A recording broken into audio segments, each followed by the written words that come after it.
अस्सलाम वालेकुम जी। जोड़ू जनाब एक नवी शरना लैके अज जनाब थोड़ी गल सुनाने कि एक मेरा भरा सी आसिफ ਉਹ जनाब ना बाहरों आया पैसे कोल चौखे तो उस दो फोडा लईया तो वह फोडा दूरों तो को ना आमने तो पता लगना सी ठुमका लाण लिया ये फोडा ठुमका भी ला छुड़ियां थोड़ी गल सुनाने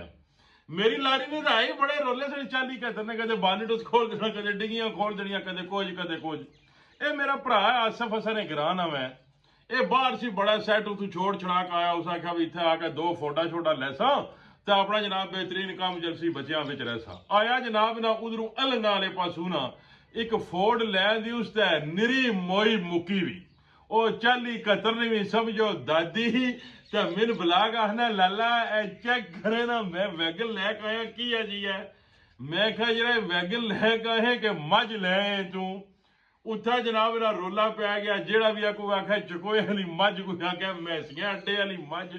ਉਹ जनाब ना पक्का मझ उस ना रोला पै गया तो यह वैगना दूरों आवनिया तो पिछू ढूंगा फेरिया उन्हें तो पता लगना ढुमका लाण लिया या कमानिया ला ना सेंटर बुल टुटिया हुआ तो या कमानिया ली जी पिछे है ना वो डब्बी वो डंटर को सही लैवल च होगा ना पई भी होगा ना तो गड्डी दूरों तो कोई पता लगनी ढुमका लाण लिया ਉਹ जनाब ना आंदी उस चार जड़े वाले पैसे से कमाए उस मुड़िया पंप छप मारिया उन्हें आख्या जरा इसकी तो आने मझ ते वैगन एक होर आन वो फिर गया अलंगादार उथों एक होर 6 व्हीलर लै दी उस ये जी पहला आंदी उसने नीले रंग नहीं ये सज्जे पासा पता लगना सी ठुमका लाण लिया आवे दूरों ते जी ये काले जे रंग नहीं 6 व्हीलर आंदी उसने ये भी है पूरी मझ सी ये पता लगा खब्बे पासे लाण लिया ठुमका उथा खान मुंशी सी अड्डे ते उसकी जाके दसो ना भाई जनाब वो चकोए वाली मझ आ गई है लिख छुड़े तो वह खान पूछा निक्की मझ या वड्डी मझ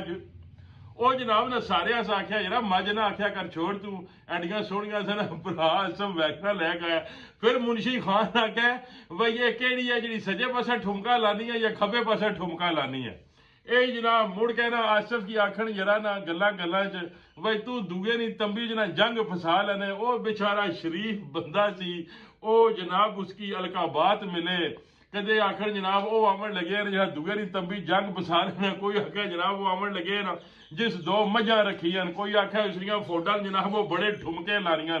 इस तरह करके जनाब 6 महीने उस नाल उस गड्डी चलाई तो फिर गड्डियां भी ना करे अच्छा त्रुई भी आके से उत्थे जेल सट्टी भी आ वो जनाब ने हसकी टक हो गई तो अज जनाब मिली नहीं आ तो वह तमाशे लगे तो अज जनाब मंगला फाटक लै गए तो दिते जुर्माने तो जनाब ने ऐसे तरह फिर अलगे उन्हें क्या आ गया जरा थोड़े थोड़े पैसे मिल करके चाह दिए फिर जहाज चढ़िया कोई 6वां 7वां साल है मेरा ख्याल अजे तक मुड़ का जड़ा छुट्टी नहीं आया पर छुट्टी जदों भी आया ना